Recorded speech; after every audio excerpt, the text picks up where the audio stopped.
جس سے آپ کی دوستی ہو نا، تعلق بن جائے، محبت کا رشتہ قائم ہو جائے، تو آپ شدید حرص کیا کرو، کوشش کیا کرو کہ اس کی آخرت اچھی ہو۔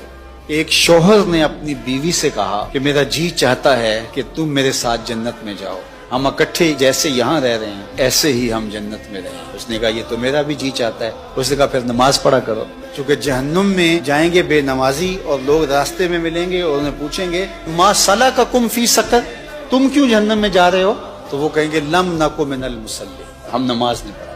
تو نماز نہ پڑھنا جہنم میں جانے کا سبب ذریعہ ہوگا۔ تو جس سے محبت پیدا ہو وہ آپ کا دوست ہے، آپ کا کلاس فیلو ہے، آپ کا رشتہ دار ہے، ازدواجی تعلق قائم ہوا، میاں بیوی بن گئے، بیوی ہے تو وہ شوہر کو تدریج کے ساتھ لائے، شوہر ہے تو بیوی کو لائے۔ تو اصل دوستی کیا ہے کہ جس کے ساتھ تعلق قائم ہو، ہمارے بزرگ فرماتے تھے اس کی آخرت کے بارے میں ترجیحاً سوچ